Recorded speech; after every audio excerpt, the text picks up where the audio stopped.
speaking skill. Karena Bapak Iwan dan Encik Ainul sudah pernah juga melihat LC official video, karena itu saya tidak perlu memusingkannya lagi. Kita terus pergi selepas welcoming speech, terus pergi ke sharing session. Sebagaimana biasa sudah dipahami bahwa kita kena mulai dari alfabet name ya, jadi A to Z. Jadi dengan begitu kita terpaksa given mempersilahkan nanti Encik Ainul dulu Pak Iwan, karena namanya ada E awalnya. Pak Iwan namanya I. Jadi kalau saya minta Pak Iwan dulu nanti dibilang saya nepotisme Pak. Jadi saya guna alfabet aja Pak, E to Z. Kalau Pak Razaki ini beliau sebagai pembahas, komentator, sebagai pembanding untuk mengomen atau memberikan highlight ataupun second opinion lepas kedua-dua speaker. Kemudian kita terus pergi ke question answer nanti, lepas tu yang last kali the vote adalah closing remark. Okay, right now we start this event with the pray first. Mari kita berdoa menurut keyakinan masing-masing. Bismillahirrahmanirrahim.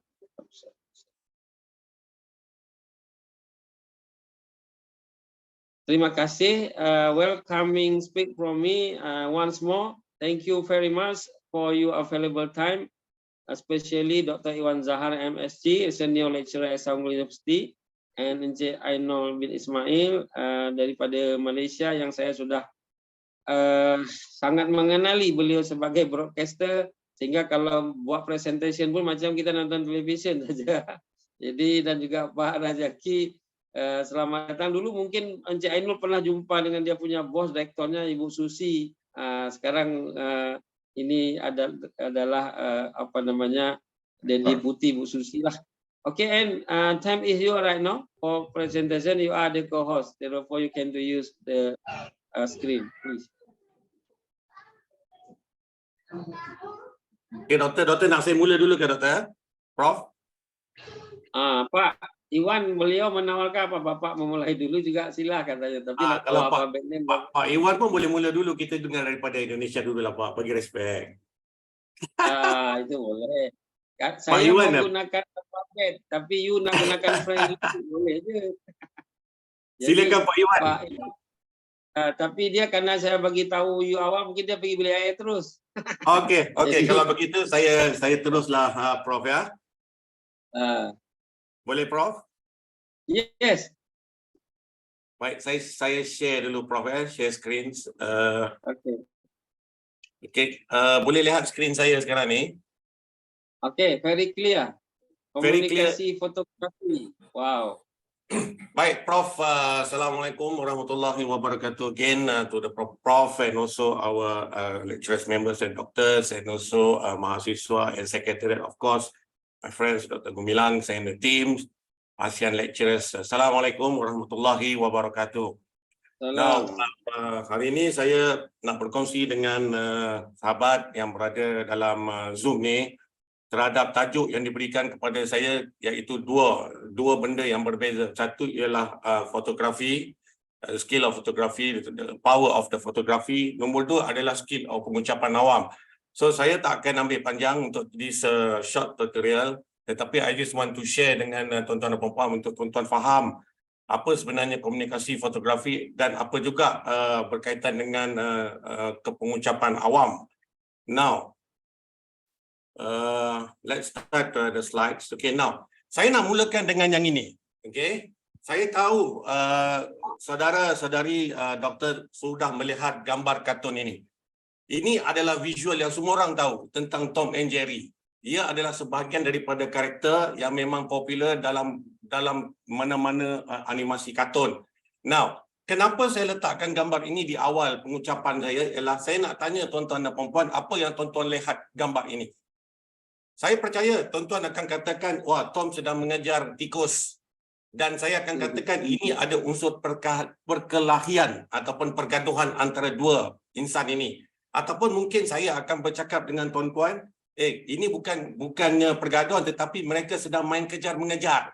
Dan mungkin juga orang akan melihat kepada kartun ini, kartun ini apa? Orang akan kata, ini bukan, ini adalah usaha si Jerry nak menyorokkan diri dia daripada dikejar oleh Tom. Now, Saya nak tunjukkan gambar ini dan saya nak tunjukkan gambar yang kedua. Now, apa definisi terhadap gambar dua ini kalau saudara melihat komunikasi dalam bentuk fotografi? Now, apakah daripada gambar pertama tadi yang kita lihat mereka sedang bergaduh, bekerja, bertumbuk dan sebagainya, apakah mereka tidak boleh bersatu?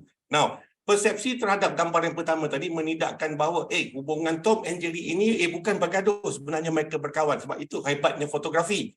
Jadi dalam gambar ini, kalau kita lihat gambar ini, bahawa hari ini tidak benar Tom and Jerry itu bergaduh ataupun kucing dan tikus ini bergaduh sebab mereka sudah sabar boleh duduk dan sepinggan untuk makan dan minum dan boleh bawa berbincang. Now, cuba tengok gambar yang ketiga ini. Now, hari ini tikus pula sergah kucing dan mengejar kucing dan menakutkan kucing.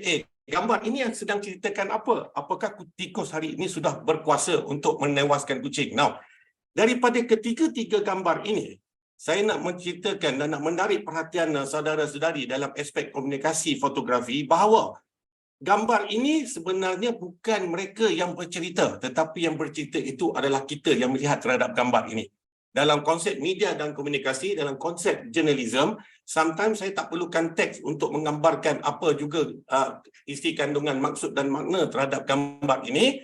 Cukup saya tunjukkan gambar ini dengan tiga persepsi yang berbeza, saudara-saudari boleh menceritakan tiga aspek dan situasi yang berbeza terhadap karakter kucing tikus dalam keadaan dan peristiwa yang berlainan. Now, saya nak tanya saudara-saudari, dalam kita mengkaji maksud dan makna fotografi, apakah kita sebagai orang yang klik gambar itu, yang tahu tentang cerita itu, kemudian kita publishkan benda itu, apakah kita sudah cukup berpuas hati dengan gambar kita, sedangkan orang melihat benda yang lain? Nah, saya bagi satu lagi analogi. Hari ini saya menunjukkan satu keping gambar yang saya berikan satu kertas yang ini seperti sampul surat kepada orang lain yang tertutup. Orang ambil gambar saya. Nah, apa persepsi yang saudara-saudari dapat lihat? Dalam sampul surat itu ada dokumen rahsia, betul? Dan anda juga mungkin kata dalam sampul surat itu ada duit, rasuah, betul tak? Tetapi yang saya nak bagi kepada mereka adalah resit atau bayaran bil. Jadi siapa yang tahu tentang gambar itu? Saudara-saudari yang meletakkan persepsi penilaian terhadap maksud dan makna terhadap komunikasi dalam fotografi. Now, let's see this one. Kalau tuan-tuan melihat pada gambar ini, fotografi merupakan bentuk komunikasi dan bahasa perantara mudah dalam berinteraksi. Now, social media hari ini menggunakan gambar, tidak menggunakan teks yang banyak. 70% daripada kandungan social media adalah bergantung kepada images ataupun video. Tetapi banyak kepada images dan video lah, kurang teks. Now, cuba tengok gambar ini. Perhatikan betul-betul gambar ini. Macam mana saudara nak meletakkan komunikasi terhadap gambar ini? Tengok seorang kanak-kanak menopang dagunya begini, apakah saudara nak menyatakan bahawa kanak-kanak ini seronok melihat muka ayahnya? Tak. Apakah saudara melihat kanak-kanak ini sedang bermasalah sambil ketawa kakak dan mereka mengatakan saya puas hati hidup dalam dunia ini, kan? Jadi soalnya gambar ini saudara yang menilai persepsi ini bagaimana meletakkan bahawa anak ini cukup selesa sebab beradu di atas tilam yang empuk dan sangat selesa dengan keadaan kehidupannya. Now, gambar ini menggambarkan apa? Saudara yang menilai persepsi gambar itu. Now, juru gambar ini meletakkan satu persepsi bahawa saudara yang berhak menilai fotografi ini sebab fotografi ini yang menceritakan kisahnya. Begitu. Now, cuba tengok gambar yang ini. Bercerita berkenaan konten gambar ni sebenarnya dia sangat membantu kehidupan manusia hari ini. Kalau saya tunjuk tentang gambar ini, saudara akan berkata, wah, kesian pakcik ini, betul? Ataupun saudara kata, kenapa pakcik ini buat kerja ini? Kotor, saudara akan kata begitu. Ataupun saudara akan kata, tidak adakan rezeki lain yang harus dicari, tetapi kenapa mencarinya di tong sampah? Nah, ini soal kehidupan. Dalam gambar ini, kalau saudara tengok memahami situasi sebenar dalam gambar ini, saudara akan melihat bahawa dia mengeluarkan satu fokus yang sangat berbeza dalam bentuk komunikasi bergambar ini. Nah, cuba tengok gambar ini cukup-cukup. Bagaimana seorang tua boleh diterjemahkan dalam bentuk teks bahawa dia mengambil kotak-kotak kecil, kemudian mengumpul dan menjualnya. Nah, dalam konteks media dan publication atau broadcaster, daripada gambar ini saya boleh menulis dengan begitu banyak teks menceritakan tentang kehidupan manusia. That is how powerful of the photography. Now, cukup dengan caption yang pendek. Apa captionnya kalau saudara tulis? Kalau saya menulis captionnya dengan dua perkataan saja, rezeki, mencari rezeki ataupun rezeki kehidupan, maka saya dapat terjemahkan secukupnya terhadap gambar ini. Saya gunakan dua perkataan saja sebagai caption dan selainnya tuan-tuan boleh elaborate dengan lebih besar dan panjang. Apa kehidupan tentang gambar ini? Saya akan nyatakan rezeki kehidupan cukup terhadap dua caption berkenaan. Nah, cuba tengok gambar yang ini. Kenapa saya katakan bahawa dalam foto ada 1001 cerita? Nah, saya mengatakan bahawa hari ini kalau saya letak sekeping gambar, 1001 orang akan meletakkan komen mereka terhadap gambar ini. Saya boleh dapat banyak komen terhadap gambar ini. Contoh gambar yang ini. Saya akan mendapat 1001 kisah kehidupan, cerita mengenai gambar ini. Nah, dalam fotografi, saudara-saudari, doktor, prof dan rakan-rakan, sebelum kita klik satu gambar, kita harus menilai bahawa gambar itu harus mempunyai penceritaan yang bebas, yang besar, supaya orang dapat melihat dan menilai bahawa gambar itu bukan gambar sembrono, tetapi gambar itu mempunyai nilai estetika yang begitu tinggi untuk dibaca dan difaham maksudnya. Sebab itu dalam foto esei ini, tuan-tuan harus melihat satu konsep bahawa gambar sekeping ini boleh dibawa kepada 3-4 hari, malah boleh disimpan dalam hati dan dikenang sampai bila-bila. Aku terkesan dengan gambar itu dan maka aku akan cari orang yang susah itu. Kerana apa? Kerana sekeping gambar aku sanggup pergi meredah untuk memberikan bantuan kepada insan berkenaan. Contoh gambar ini. Misalnya kisah anak jalanan yang dirakam sedang meminta makanan. Saya bagi analogi. Kemudian foto itu keluar. Foto lain menunjukkan bahawa ada insan memberi makanan pula kepada itu. Saya keluarkan gambar foto itu. Kemudian foto yang ketiga saya keluarkan ialah menggambarkan anak itu sedang menikmati makanan. Now, tengok dia punya kronologi terhadap gambar itu menunjukkan bahawa kisah pertama, kisah kedua dan kisah ketiga. That is how the storytelling about the photography yang memberi kesan signifikan terhadap kehidupan manusia. Nah, apa yang saya nak ceritakan tentang gambar ini ataupun kehidupan fotografi, the power of photography ini ialah soal keinsafan. Jadi kalau kita dapat capture yang itu, kita akan dapat melihat soal keinsafan terhadap fotografi ini. Nah, gambar ini menunjukkan bahawa kisah keinsafan yang saya maksudkan tadi. Nah, gambar yang pertama itu yang gambar makcik sebelah kanan itu, dia sedang bagi makan kepada anaknya di jalanan, di anak-anak lorong. Di bawah itu yang gambar kuning yang di sini ialah gambar anak lorong. Saya ambil gambar-gambar ini adalah gambar-gambar di sekitar Chowkit, Kuala Lumpur, iaitu kawasan-kawasan memang kawasan hitam yang suatu ketika dahulu.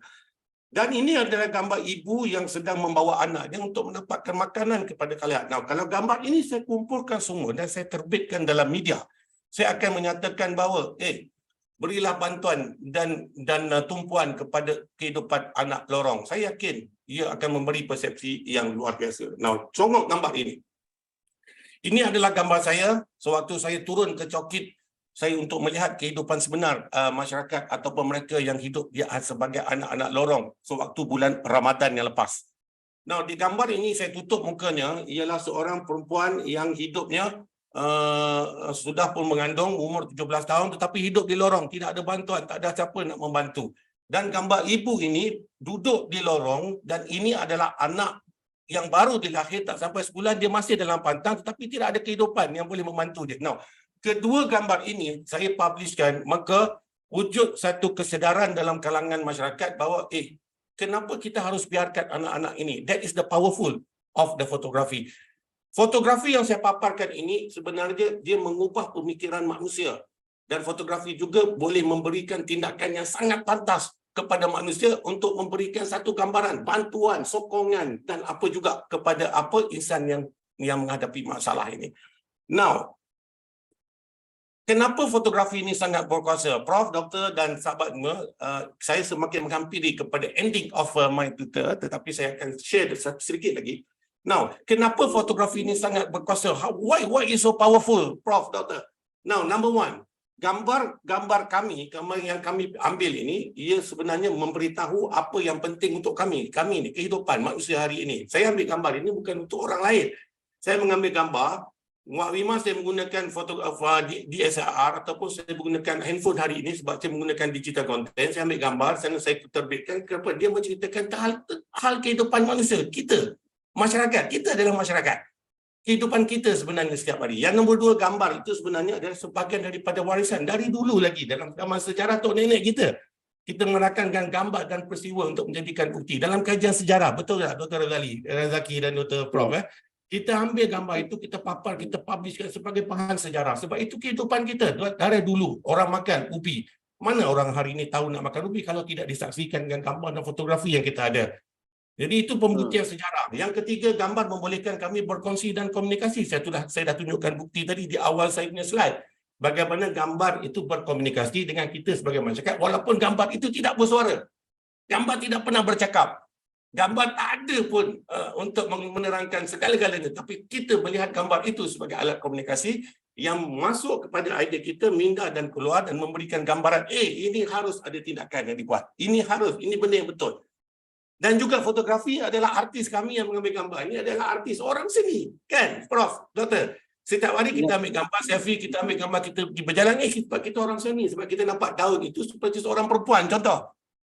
Kan kita, walaupun kita makan Maggi, kita ingat, seperti kita makan spaghetti. Kita ambil gambar. Kita tak ada isu pun. Kemudian, fotografi sebenarnya mempunyai bahasa yang sangat kompleks. Sebab itu, memahami satu keping gambar, ia memerlukan intelijensi ataupun pemikiran yang tajam untuk kita memahami maksud dan makna setiap fotografi yang dibawa oleh orang yang mengambil gambar yang diupload dalam sosial media. Ia sangat-sangat menarik kalau kita faham maksud dan makna. Dan juga fotografi sebenarnya memberi kuasa untuk kami melakukan perubahan dan menggerak pemikiran dan suatu tindakan. Prof, Doktor, I selesai terhadap isu ini yang pertama. Oleh kerana ada dua bahagian, saya nak share sikit lagi, Prof, iaitu dengan penuh ringkas. Cuba tengok gambar ni, Prof. Seorang nenek tengah isap rokok, apakah kita nak melihat tentang terhadap gambar ini? Orang kata, kenapa nenek isap rokok? Apakah nenek ini mengajar perkara yang baik? Tetapi apakah nenek ini buat dengan ketenangan? Saya serahkan kepada saudara dan Prof untuk memikirkan tentang gambar ini. Sebegitu unik gambar ini, asap keluar daripada hidung, keluar daripada mulut, kemudian tangan isap rokok, kemudian wajah yang berkerut. Saudara menilai sendiri tentang gambar ini. Prof, Doktor, saya mengambil sedikit ini untuk saudara, saya nak bagikan sedikit elemen ini. Saya tidak menceritakan tentang skill pengucapan awam, tetapi saya nak menceritakan kesilapan dalam pengucapan awam. Itu sangat terbalik daripada apa yang kita nak bincangkan pada hari ini. Sebab orang selalu kata, bagi saya tips. Semua orang kata, macam mana nak buat melakukan pengucapan awam. Tapi hari ini saya nak cakapkan kenapa kita melakukan banyak kesilapan dalam pengucapan awam. Nombor satu, kita melupakan penonton yang kita ada. Sometimes kita abaikan sambil kita berucap, kita kata, kita tak peduli penonton, yang kita penting kita berucap. Sedangkan orang dengar tu nak dengar ke tak dengar kita sedang berucap, kan, Prof? Mereka bosan ke tak bosan? Nombor dua, membebankan penonton dengan maklumat. Kadang-kadang kita suka bagi fakta, kita bagi angka, banyak angka. Siapa nak ingat angka? Berapa banyak orang nak ingat tentang fakta? Orang tak suka tengok fakta. Saudara beri, saudara cerita, saudara bagi saudara kertas, kemudian mereka balik.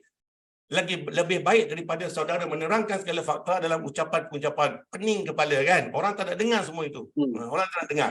Itu bukan pembentangan bajet. Sebab ini pembentangan antara insan dan insan. Now, alat visual yang kita gunakan sometimes ialah sangat membosankan. Visual kita ni macam mana? Kita nak bagi visual apa sebenarnya kepada publik sewaktu kita papar dalam pengucapan awam? Visual yang macam mana? Ada animasi ke? Ada kartun ke? Ada gambar yang menarik ke? Atau bagaimana?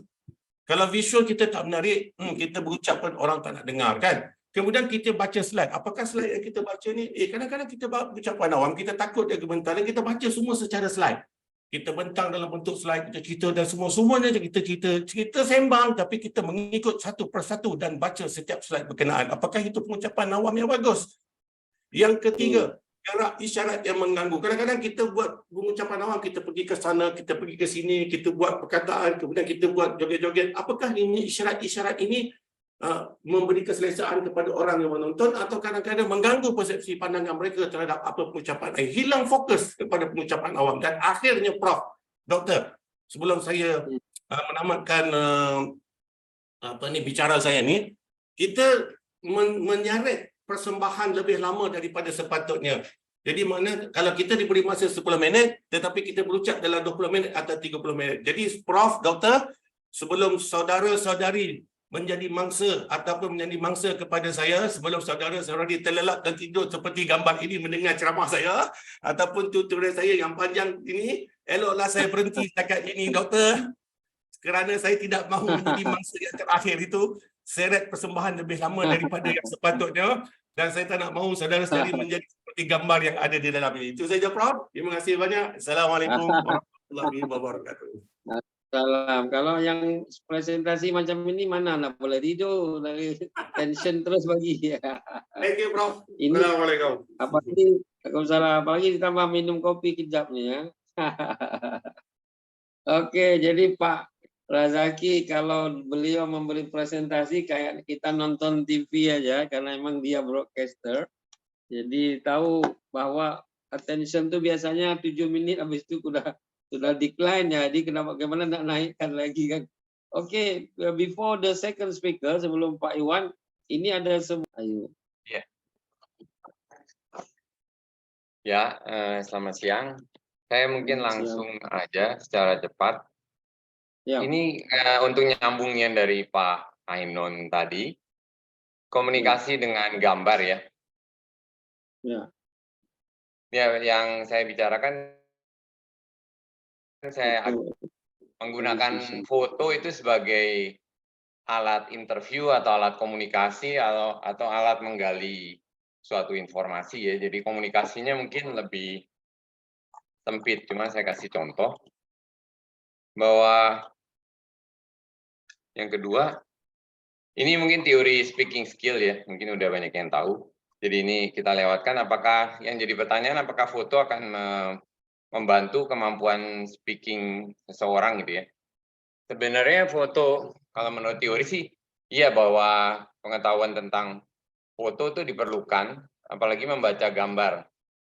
Jadi membaca gambar untuk membantu kemampuan speaking skill. Tapi yang memang yang sangat nyata beda dengan orang-orang bule atau orang-orang barat, biasa sekali mereka membicarakan sesuatu dengan bantuan gambar, bantuan fotografi. Seperti kita ingat waktu Al Gore presentasi tentang lingkungan juga dengan dia fasih sekali, dengan pengetahuan membaca gambarnya itu biasa aja gitu, biasa lancar sekali. Nah, bagaimana sih sebenarnya menggali sesuatu bahwa foto itu sebagai alat bantu untuk interview atau untuk belajar, untuk berkomunikasi dengan bantuan foto itu tersebut.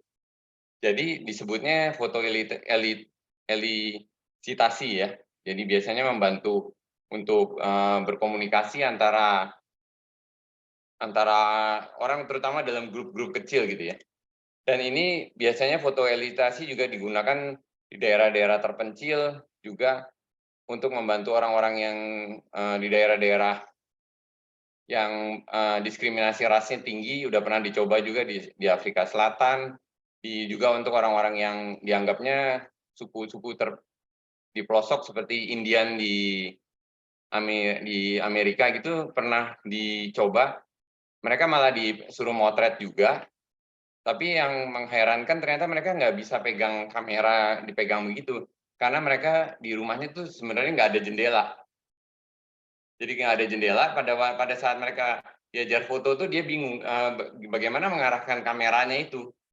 Jadi mereka nggak biasa melihat sesuatu di belakang frame itu. Itu agak aneh juga. Jadi tapi biasanya kalau anak-anak diajarkan ada bantuan guide-nya. Jadi beda misalnya dengan orang dewasa ya. Seandainya ini foto terus dibicarakan dalam satu grup gitu. Nah, untuk alat interview dan sebagainya. Nah, itu sudah dikembangkan. Biasanya pertanyaan-pertanyaannya itu hampir samalah antara anak-anak dan orang dewasa. Apa yang kamu lihat di sini? Sebenarnya apa yang terjadi? Apakah foto-foto ini ada dampaknya untuk hidup kita, yang sederhana-sederhana aja sih sebenarnya. Apakah ada problem dan kekuatan yang muncul dari foto-foto ini? Terus apa yang bisa kita perbuat untuk hal ini dari lihat foto tersebut gitu ya. Jadi misalnya kita lihat what do you see here gitu ya. Ini sih agak ekstrim contohnya ya. Oliviera Toscani membuat foto ini. Jadi di situ untuk iklan United Color Benetton. Cuma ini seandainya di Indonesia atau ditaruh di Indonesia mungkin membingungkan orang. Ini orang mau bikin iklan apa gitu. Jadi komunikasinya pasti salah komunikasi. Target audiensnya nggak tepat gitu ya. Untuk komunikasi buruk sekali kalau ini jadi tergantung target audiensnya juga. Nah, tapi kan kalau ini langsung kita berpikir kan, oh berarti di depan hukum orang kulit hitam dan kulit putih sama akan diadili dan jadi berlaku adil lah dengan gambar ini ya. United Color Benetton mempromosikan suatu keadilan melalui advertising gambar-gambar seperti ini. Ini rada ekstrim karena mereka harus menang dalam persaingan kan. Di Amerika kan misalnya pabrik sikat gigi aja ada 27. bagaimana mau berkompetisi kalau di semuanya pasang iklan kan akan berebutan gitu. Apalagi pakaian gitu ya, bersaing dengan berbagai negara. Makanya mereka United Color Benetton pasang di billboard di negara maju tuh kayak begini, hal-hal begini udah biasa. Cuma kalau dipasang di Indonesia pasti pikir nih orang mau maksudnya apa sih, nggak jelas gitu ya. Nah, terus kalau misalnya what's really happening, jadi apa sih yang terjadi di foto itu? Ya seperti ini ya, yang tadi Pak Ainun bilang bahwa orang akan menginterpretasikannya beda-beda. Iya betul memang. Kalau ngelihat gini nggak ada ceritanya gitu ya, kosong gitu hanya foto. Oh, ini anjing-anjing mau dibawa ke shelter anjing gitu ya, penitipan anjing. Tapi orang lain pikir, wah ini bahaya nih. Di anjing ini mau dimakan kali, mau dibawa ke dipotong mau dimasak gitu, semacam gitu, ditangkap dilihat terus tangkap. Jadi macam-macam interpretasi orang bisa muncul gitu kan, tergantung pengalaman hidup kita yang untuk melihat pengalaman seseorang pada saat melihat gambar tersebut akan membuat komentar yang berbeda-beda. Ini tanpa perlu harus teori foto dan teori komunikasi, mereka akan berpendapat sesuai dengan apa yang mereka alami gitu ya. Oh ini kalau kayak gini ya bisa juga suatu hal yang baik, bisa juga hal yang buruk gitu ya. Nah ini kebetulan apakah foto-foto tuh dengan hidup saya? Kebetulan foto ini saya buat di Malaysia. Jadi itu di Kota Baru, tiap kali orang pulang dari airport ke arah Kota Baru tuh, mereka jalannya relatif cepat. Kalau di Malaysia kosong kan, nggak kayak di Jakarta ramai orang gitu ya. Jadi mereka tabrak kucing, tabrak biawak, tabrak binatang gitu ya. Mereka tinggal aja sampai membusuk di sana. Terus saya pikir kebetulan saya ambil foto sendiri di situ, saya foto-fotoin, saya buat hitam putih. Jadi kesannya, tapi kalau ini saya tidak cerita, ya tidak tahu ini apa ini gambarnya apa sih, gambar apa itu, ada kucing mati gitu. Tapi kalau tanpa cerita jadi semacam protes supaya orang memperhatikan binatang pada saat mengendari mobil atau semacam itu gitu ya. Jadi tapi tiap orang ya kalau ngeliat gambar ini seandainya nggak dikasih tahu ya mungkin apakah gambar ini berkaitan dengan hidup dia, mungkin juga nggak ada hubungannya gitu ya. Nggak selalu sama. Nah kalau ini apakah kekuatan dari gambar ini, problem apa sih yang mau dicapai? Ya ini sambungannya dari United Color Benetton yang tahun 90. Jadi ini sekitar 2015 atau 2016. Jadi ini lanjutannya dari iklan tadi. Mengapa Obama ciuman dengan pemimpin Cina atau pemimpin agama Katolik dengan pemimpin agama Islam? Karena mereka mau mempromosikan tidak boleh ada kebencian antara manusia gitu. Jadi semacam promosi semacam itulah kekuatan foto ini di sini. Tapi sekali lagi dengan latar belakang dan target audiens seperti masyarakat Indonesia belum siap untuk gambar-gambar seperti ini gitu untuk iklan. Kurang lebih kayak gitu ya. Nah, terus apa yang harus kita perbuat dengan gambar-gambar itu? Nah, biasanya ya kayak tadi, saya mau menyelamatkan lingkungan lah, seperti yang kayak Pak Nur tadi bilang juga bahwa mempunyai dampak sosial, dengan foto-foto juga bisa berguna untuk menolong orang dan sebagainya, karena kita langsung kondisinya gitu ya. Nah ini tadi saya hanya lanjutkan, kalau anak-anak biasanya kalau seandainya bukan cuma cerita dari foto, apalagi lebih bagus lagi kalau anak-anak itu suruh motret sendiri. Jadi motret dirinya, motret keluarganya, motret temennya atau lingkungan mereka aja cukup. Dan setelah itu mereka bercerita, jadi latihan berkomunikasi dengan gambar gitu. Jadi tanpa terlalu pusing dengan segala macam teori yang prinsip seni, elemen seni, nggak perlu dipusingkan dulu. Jadi hanya benar-benar konteks dari cerita itu sendiri. Nah kalau kita balik tadi, saya lanjutan Pak Ainun tadi, sebenarnya ada teorinya memang, tapi ya mungkin juga semua orang udah tahu, saya hanya cepat aja. Jadi Roland Barthes itu teorinya gini, kalau kita lihat gambar hijau ini, kita berpikir bahwa ini planet kita, berpikirannya makin dalam lagi, kita berpikir tentang lingkungan dan kehidupan alam bebas di sini, binatang-binatangnya seperti apa gitu ya. Terus ke pemikiran lebih dalam lagi, kita akan membuat suatu gerakan hijau untuk menyelamatkan lingkungan gitu ya. Jadi ada tingkatannya. Nah, ada lagi saya lupa nulis atasnya, Charles Sanders Peirce. Dia bilang bahwa foto itu sebenarnya ikon. Jadi lambang, ikon lah, ikon. Jadi penunjuknya disebutnya ikon. Kalau yang kedua disebutnya indeks foto, tapi nggak semua foto ada hubungan sebab akibat, enggak. Juga bukan berarti foto itu pasti simbol, enggak harus selalu gitu. Kita ceritakan, kita ambil contoh begini.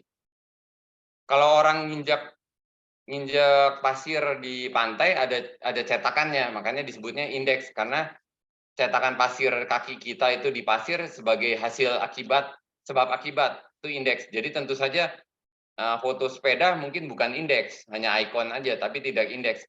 Foto sepeda bukan simbol karena simbol butuh kesepakatan. Kita ambil contoh gini. Contohnya mungkin agak untuk orang Malaysia agak bingung juga nih siapa lagi nih. Sri Sultan Hamengkubuwono VII ini udah lama ya.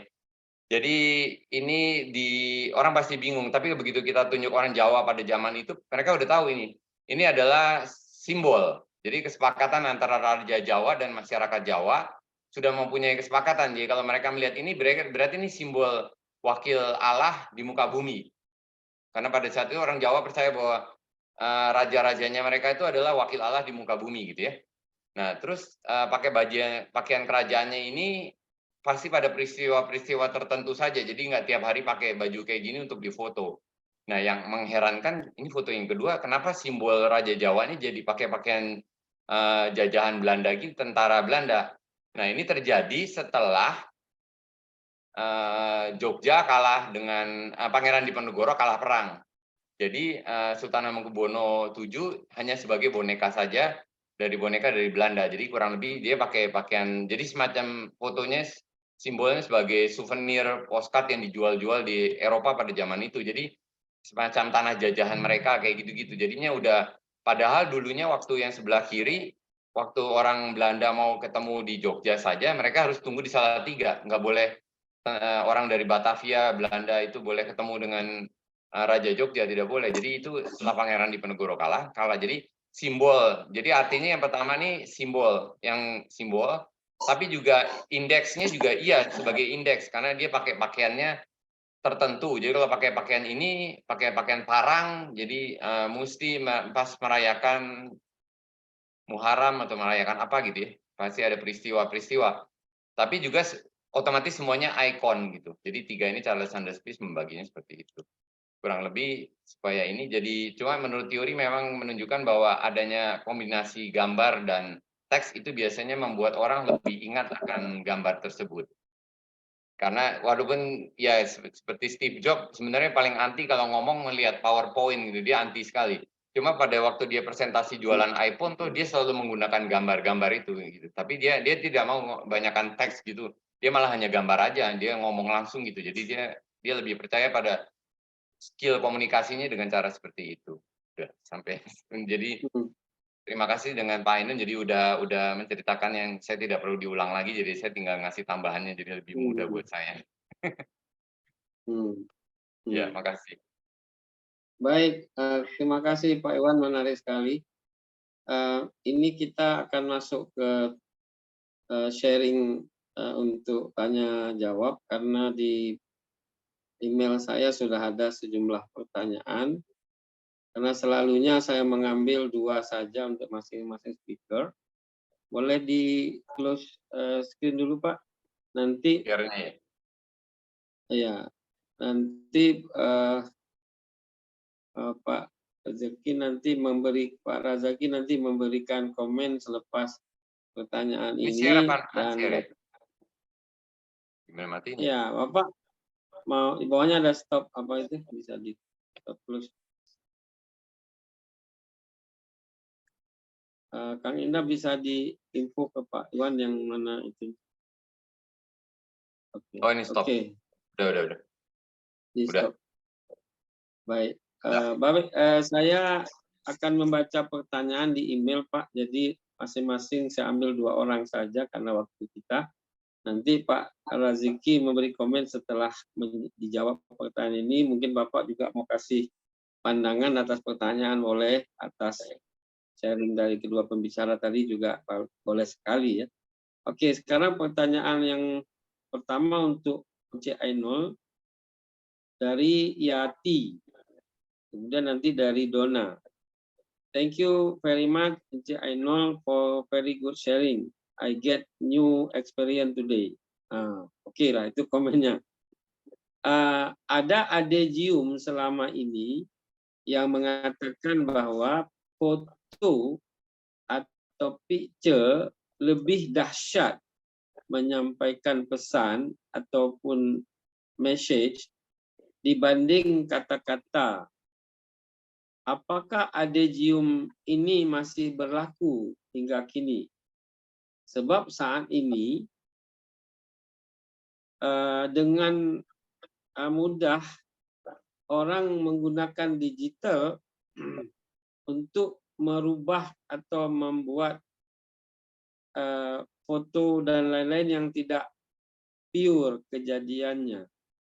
Jadi publik macam sudah kurang percaya karena sudah mudah mengedit dan mendesain sesuatu yang di-show kepada publik. What your opinion about this phenomenon? Itu pertanyaan pertama. Jadi macamnya kalau dulu kan memang foto itu orang tak boleh buat apa-apa, memang begitu. Tapi sekarang boleh dibuat apa-apa. Okey, yang kedua, Donna, tadi menarik sekali analogi Encik Ainul mengenai Tom and Jerry dalam berbagai perspektif. Di area politik, kita sering lihat dan dengar, misalnya parlimen member memberikan suatu komen dan challenge pada government. Namun rakyat sudah kurang percaya apakah itu lebih sebagai flexing, framing atau memang dia berkata yang sebenarnya.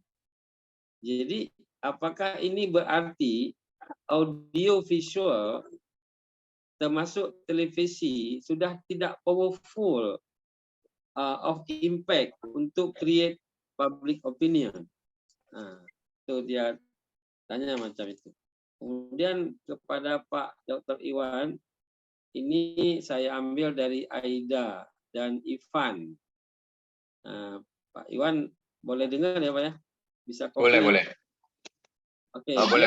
Bilang Ya, kita lihat. sangat menarik Dr. Iwan sharingnya tadi. Belakangan ini banyak pejabat, baik sipil maupun polisi, terbongkar perbuatan melanggar hukum justru dari aktivitas upload foto flexing anaknya atau istrinya di sosial media. Biasanya netizen akan membongkarnya. Apakah foto-foto yang di-share di sosial media memang mudah diinvestigasi? Itu pertanyaan nomor 1, Pak.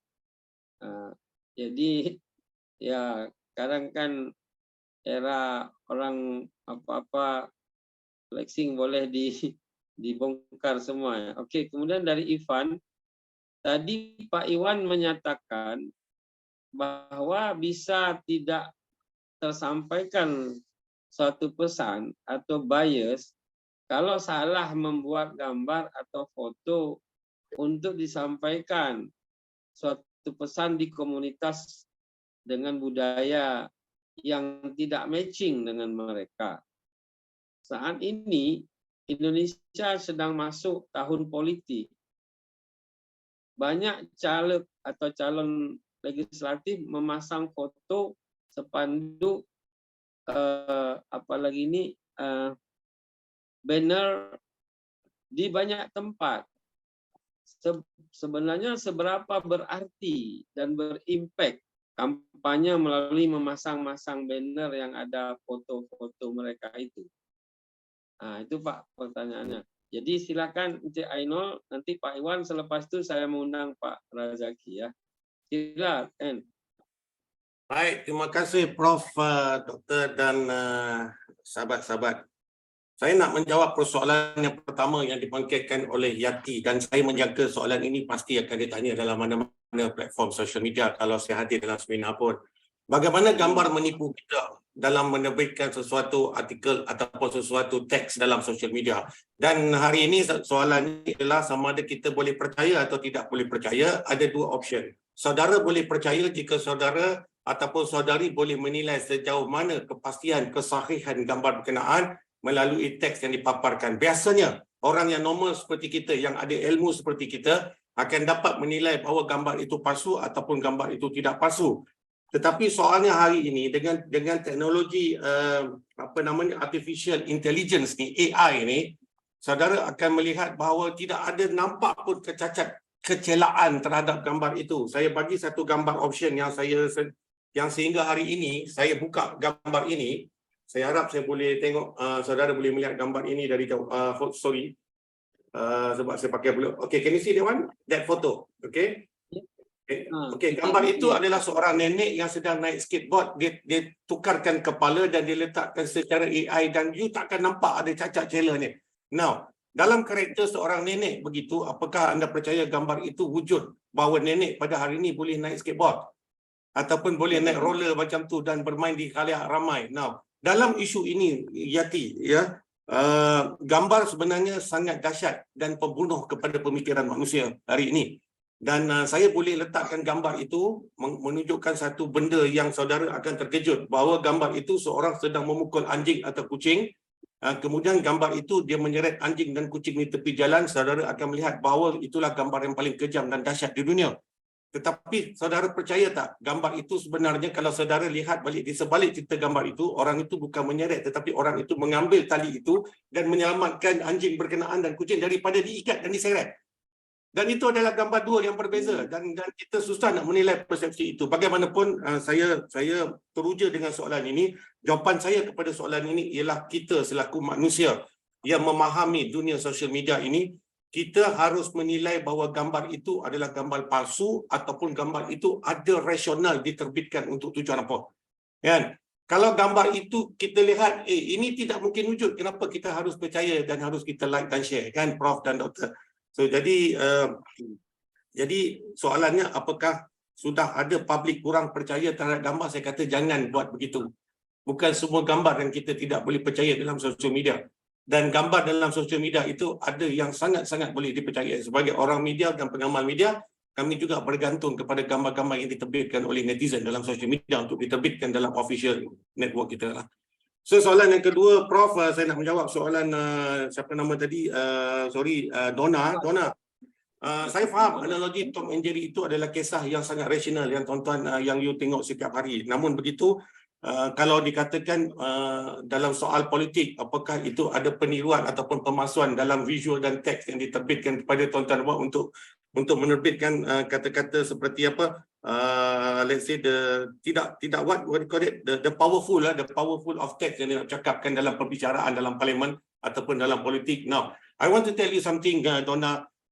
Apabila kita berperang dalam parlimen tu, kalau you pernah pergi duduk parlimen dan melihat perbicaraan dalam parlimen, saya berada dalam parlimen itu, setiap isu yang dipaparkan, dia ditegakkan, tidak ada sekatan dalam parlimen. Parlimen you boleh cakap kecuali you rule and the act and rule yang you you faham dalam parlimen tu. Ada akta rule yang you kena patuhi. Namun begitu, perbincangan dalam parlimen yang dikeluarkan secara live dalam televisyen, tidak ada sekatan. Mana ada kita boleh potong-potong? Kita tak boleh potong-potong. Apa dia? Mandat yang dibawa oleh ahli parlimen untuk dibawa ke dalam parlimen, yang mana rakyat memberikan haknya kepada ahli parlimen untuk bercakap dalam parlimen adalah benda yang betul. Maknanya suara rakyat. Jadi maknanya kalau kita melihat kepada audio dan visual itu adalah benda yang betul, benda yang diterbitkan, tidak ada potong. Kecuali media memotongnya untuk diletakkan sebagai tampalan kepada teks berita, itu berbeza. Dia ambil benda yang penting dalam teks. Now, kalau you nak tengok analogi itu dalam isu permainan Tom and Jerry, dalam permainan itu bukan lawak Tom and Jerry dalam parlimen. Dalam parlimen adalah benda yang betul, tidak ada lawak dalam. Analogi yang saya tunjukkan ini ialah gambaran terhadap kemanusiaan hari ini. Sebab apa? Hari ini di tempat lain mungkin gambaran itu lain macam itu. Tetapi dalam parlimen itu adalah benda yang betul berlaku, perbincangan yang betul berlaku, membawa mandat rakyat dan dibincangkan secara serius dalam parlimen untuk mendapatkan apa? Keputusan, agar parlimen boleh buat keputusan untuk meneruskan dasar-dasarnya. Itu saja Prof. Doktor. Dan terima kasih banyak. Assalamualaikum. Ya, sebab di Indonesia ada semacam tagline opposition tapi rasa coalition. Ya, faham. Ya, kadang-kadang dia dalam senario parlimen ini berbeza di antara negara dan negara. Tetapi saya percaya kepada rakan-rakan yang buat broadcasting ataupun buat media, mereka akan merakamkan perkara yang benar dalam parlimen itu. Ya, okey. Jadi Pak Rajaki itu kan di Indonesia dikatakan ini oposisi rasa koalisi gitu. Pak Iwan boleh dijawab dulu dua pertanyaan tadi, Pak Iwan, sebelum Iya. Pak Zaki. Tadi kalau nggak salah tanyanya tentang pejabat-pejabat yang flashing di masa hidup. Tapi saya sendiri sih nggak pernah lihat ya di sosial media. Jadi tapi saya pernah lihat ada siapa sih, Denny Sirger atau pokoknya semacam orang yang biasa ngomong tentang politik-politik itu posting tentang istrinya salah satu ketua partai itu lagi pesta gitu ya. Cuma sekarang yang jadi pertanyaan, kalau masalah asli nggak asli sih mudah selama gambarnya ada, setelah itu dilihat apakah pikselnya betul antara gambar kapal antara orang ini dengan latar belakangnya, atau ini orang dulu juga pernah Presiden Gus Dur diisukan dengan perempuan, tapi itu kan sebenarnya mudah dilihat dari pikselnya sama enggak, itu secara teknis itu bisa dibuktikan nggak, oh ini bohong atau apa, hoax itu apa, fotonya hoax atau ini foto editan yang apa kayak gitu, bisa itu nggak ada masalah. Kalau pertanyaannya seperti itu aja, sebagai foto flashing itu ya bisa diambil selama fotonya diserahkan ya pasti ketahuan, tinggal dilihat masalah teknis aja sih itu. Yang kedua, yang ini lebih kayaknya waktu ditunjukkan iklan Benetton itu memang untuk masyarakat Indonesia nggak bakal siap karena motretnya gampang. Motretnya semua sekarang teknik motretnya gampang, membuat gambarnya gampang, lebih mudah lah ya dibandingkan pakai analog. Cuma yang jadi masalah memaknai gambarnya itu kurang. Kalau kita kan dari kecil, apalagi zaman saya diajarnya, oh gambar 2 gunung, 1 matahari udah. Waktu saya SD diajarinnya itu, terus gambar-gambarnya langsung gambar. Cuma tidak ada guru yang bicara, oh ini ada lukisan Avandi, terus ini bicara Avandi ini pelukisnya gini-gini. Tidak ada satupun selama sampai SMA itu tidak. Tapi itu beda dengan Singapura atau negara maju, itu sudah diajarkan. Jadi mereka dari kecil mereka tahu siapa Vincent van Gogh, siapa Starry Night. Kalau di sini bahkan saya punya teman dokter geologi gitu, siapa tuh Van Gogh, dia nggak tahu Van Gogh itu siapa, Agus Wage itu siapa, nggak tahu lah mereka itu siapa, mereka nggak peduli amat gitu. Mereka nggak tahu. Jadi jangankan level masyarakat biasa, level profesor pun nggak tahu gitu siapa Van Gogh, nggak bisa cerita. Dengan saya punya teman, jadi beda sekali. Saya pernah punya teman dokter geologi, dia bisa menceritakan siapa fotografer Edward Weston, Ansel Adams yang mahasiswa saya yang di seni pun nggak bisa gitu loh. Jadi perbandingannya itu jauh sekali antara yang di negara maju dalam membaca gambar. Makanya waktu saya tunjukkan gambar ekstrim kayak si Benetton itu udah pasti nggak ada gunanya kalau dipasang di Indonesia, di hotel Indonesia itu pasti advertisingnya, art direktornya besok-besok dipecat gitu pasti, karena bodoh sekali kalau naruh itu, pasti nggak akan laku. Nah itu jadi itu udah pasti. Nah sekarang banner-banner politik itu akan ada faedahnya sebetulnya sih, itu pertanyaannya pertanyaan survei ya. Jadi misalnya kita taruh banner siapa sih, misalnya Puan Maharani gitu ya, apa ketua DPR. Kita ada pernah lihat billboardnya gede di mana, saya lupa juga. Lewat, nah tinggal tanya aja orang yang lewat jalan situ, di belakangnya ada 100 orang lewat, di survei, apakah lihat gambar Puan Maharani, lihat nggak? Siapa dia, ditanya paling-paling pertanyaan-pertanyaan seperti itu aja sih, pertanyaan-pertanyaan sederhana aja. Mungkin orang yang lewat juga nggak ada yang lihat Puan Maharani, atau ada yang lihat, atau itu bukan favorit saya, jadi masa bodoh gitu, lewat aja gitu. Ya, apakah itu akan menaikkan, banner itu akan menaikkan, itu juga bukan, sebenarnya mungkin alat bantu aja ya, mungkin lebih efektif di Instagram atau segala sosial media lah pasti. Kalau sekarang kayak gitu, di promosinya pasti sosial media kayak gitu. Kayak kita tahu bahwa siapa, Obama menang karena Facebook kan, Presiden Soeharto jatuh karena email. Jadi selalu teknologi itu penting ya. Tapi kalau misalnya banner tuh suatu tekniknya lama ya, taruh masang gambar besar-besar itu saya nggak tahu. Apakah efektivitasnya seperti sebesar apa, nggak tahu. Karena harus ada penelitian survei gitu ya. Itu aja jawabannya. Ya. Baik Pak, secara efektif penyampaian pesan. Nah, kalau foto itu hanya gambar dia, kemudian namanya doang, apakah sebaiknya ada semacam quote ataupun kalimat pendek untuk menyampaikan apa yang dia sebenarnya ingin buat? Apa perlu nggak? Iya, seharusnya nggak. Oh ya, maksudnya tadi pertanyaannya kalau nggak salah, apakah foto itu bisa berdiri sendiri 1000 itu ya, yang mempunyai 1000 makna atau 1000 ya ada quotes lama itu ya. Quotes lama itu kalau sekarang orang pakai penelitian, toh harus ada panduan antara, kalau orang presentasi antara foto dan teks harus ada kan. Jadi antara audio, visual, jadi mereka mengaktifkan indera mata, selain kita baca, juga harus baca secara teksnya juga, melihat gambarnya juga gitu. Jadi sama mendengar suara, jadi audio visual sama itunya jadi lebih jalan gitu. Selalu lebih efektif. Juga takutnya kalau 1000 gambar ya, kalau misalnya foto jurnalistik, orang mesti lebih gampang ngerti ya. Misalnya WTC kena bom lah, atau presiden ketembak, atau banjir lah, atau hal-halnya lebih gampang untuk dimengertinya gitu. Tapi kan kalau nggak ada penjelasannya seperti yang tadi Benetton-nya, nggak ada orang ngomongnya, atau banyak juga foto-foto yang nggak bisa berbicara gitu kalau nggak ada teksnya gitu. Membingungkan orang Ya, tujuannya, karena butuh kedalaman untuk membuatnya gitu. Jadi ya, bahasa gambarnya lebih susah. Jadi quotes itu sih menurut saya nggak begitu berlaku ya. baik. Makasih Ya. Pak Iwan. Oke, Pak Razaki, apa nih komentarnya atas apa yang di-sharingkan dan juga ditanyakan? Mungkin Bapak mau nambah tanya boleh, mau nambah keterangan boleh, silakan dalam 10 menit. Baik, yang saya hormati Bapak Tengku Sarul Reza selaku host dan juga inisiator dari program ini. Saya ucapkan terima kasih atas kesempatan yang diberikan. Yang saya hormati juga Bapak Enci Ainol Amri Ismail, PhD, dan juga Bapak Dr. Iwan Zahar ya.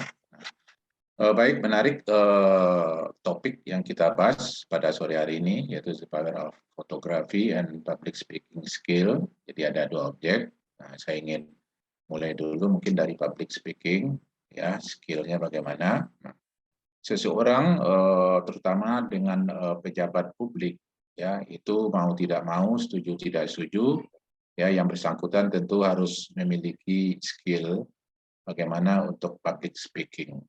Tentu ini berkaitan dengan posisinya sebagai pejabat publik. Jadi memang yang pertama-tama itu diharapkan ya memiliki skill ini tentu adalah pihak-pihak terkait. Artinya tidak semua orang juga yang menurut saya harus memiliki public speaking skill ini ya. Masing-masing ada bagiannya begitu ya. Tapi terutama untuk pejabat publik. Nah, dengan adanya kemampuan public speaking yang baik, tentu seseorang bisa menyampaikan gagasan, ide, informasi atau hal lainnya ya secara baik kepada publik, ya bisa juga dapat memimpin orang lain, dapat mempengaruhi orang lain, dapat memperluas networking, dapat membangun bisnis mungkin, atau mungkin dapat berkolaborasi untuk proyek-proyek tertentu gitu ya. Maksud juga dari Pak Tengku ini bagaimana menggagas acara ini, ya itu adalah tentu beliau juga memiliki ya, pemahaman yang baik dan bagaimana public speaking yang skill ya yang diterapkan. Nah, itu tentang public speaking ya. Nah, kemudian berkaitan dengan apa? Dengan fotografi. Ya, fotografi ini seperti kita tahu berasal dari bahasa Yunani ya, photos artinya cahaya dan juga grafo artinya melukis atau menulis. Nah, ini latar belakang dari fotografi ini adalah keinginan dari manusia itu bagaimana dapat mengabadikan ya kejadian atau fenomena khususnya yang masa lalu. Jadi fotografi berhubungan dengan masa lalu, pas gitu ya. Walaupun sekarang kita foto, tapi ketika kita lihat lagi itu dia sudah masa lampau, ya sudah pas gitu ya. Jadi nggak mungkin kita fotografi itu adalah untuk masa sekarang, apalagi masa depan. Kemudian berkaitan juga ya dengan fotografi ini, ya itu dengan kemajuan teknologi yang sedemikian rupa, maka keinginan untuk mengabadikan momen, gambar, foto, fenomena kejadian masa lampau kepada masa berikutnya bisa dilihat dengan didukung oleh kemajuan teknologi. Ya, jadi dengan kemajuan teknologi yang sedemikian rupa, ya kejadian masa lalu itu bisa diabadikan, bisa dilihat, disaksikan kapan saja gitu ya. Dan dulu ketika teknologi foto ini belum berkembang, itu ada media-media yang produksi yang memang berkaitan dengan fotografi ini, seperti saya ingat Fuji Film ya, mungkin Pak Tengku masih ingat, itu bagaimana Fuji Film itu ya dia iklankan produknya, terus apa tagline-nya? Seindah aslinya. Nah, jadi seindah aslinya. Bagaimana fotografi ya dapat mengabadikan kejadian yang lalu itu dengan baik. Jadi seindah aslinya. Nah, sekarang perkembangan zaman sekarang sudah berbeda Bapak Ibu. Ya, dengan kemajuan IT di bidang fotografi ini. Nah, tapi saya belum pernah dengar, tapi apa yang kita saksikan, kita harus akui bahwa ketika ada fotografi ditampilkan apakah dalam metode baliho, spanduk dan segala macam, maka tagline-nya yang pas adalah lebih indah daripada aslinya. Nah, jadi orang yang apa? Yang mukanya ada lubang, bopeng, cerewet apa segala macam bisa dibikin lebih cantik ya melalui fotografi. Ya. Ketika kita lihat suatu baliho ada foto politisi ya apalagi masa kampanye sekarang ini ya terus kita ketemu orangnya ya bisa jadi kita lupa ini rasa-rasa kenal siapa ya, oh rupanya ini adalah caleg yang muncul di baliho atau videotron tertentu ya. Ternyata kalau dulu orang bilang lebih cantik dari foto, sekarang wah ini lebih cantik ya di fotografinya ya, di fotonya, balihonya. Nah itu faktanya ya berkaitan dengan fotografi ini.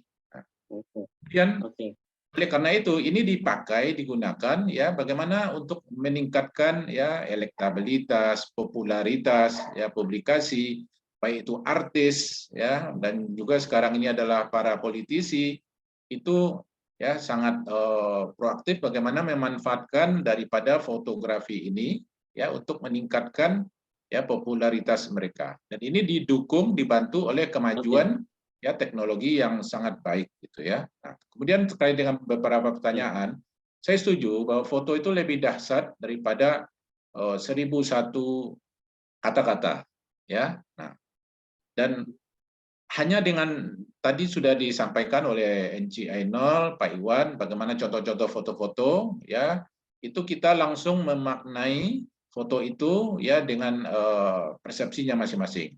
Tetapi memang ya kalau ditanyakan ya kalau memang gambar itu sifatnya umum, iklan publik mungkin tidak apa-apa tanpa ada suatu apa ya caption gitu ya, tapi quote gitu ya. Tapi menurut saya gambar itu perlu dilengkapi ya dengan quote itu banyak atau sedikitnya. Nah, itu yang perlu diatur. Jadi dalam hal ini ya bagaimana fotografi itu dapat muncul dengan baik, maka berkembang menjadi suatu profesi. Ya, ada fotografer mungkin hanya sekedar bagaimana mengambil angel dari suatu momen dengan baik, ya, memunculkan dengan baik. Kemudian mungkin perlu diatur lagi ya dengan pencahayaan dan segala macamnya.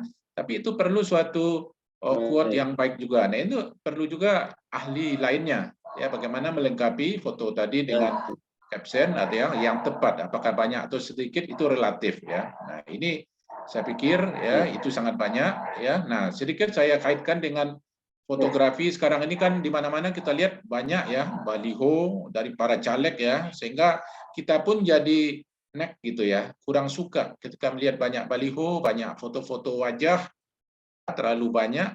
Nah di sini menurut saya perlu regulasi pengaturan ya dari yang berwenang dari pemerintahan kota ya bagaimana mengatur supaya fotografi dalam bentuk baliho terhadap para politisi itu dibikin lebih menarik ya jangan dibiarkan publik ya menjadi emoh ya menjadi nek gitu ya bosan boring melihat baliho terlalu banyak. Nah perlu diatur ya boleh yang punya kewenangan ya misalkan fotonya cukup ukuran berapa terus yang lebih banyak mungkin disampaikan link ya. Nah ini linknya lebih penting menurut saya bagaimana di foto baliho tadi sampaikan link sehingga publik bisa mengetahui lebih banyak tidak hanya dari foto itu ya, yang sulit dilihat tapi dia cukup bisa melihat melalui link ada. Mungkin begitu dulu Pak.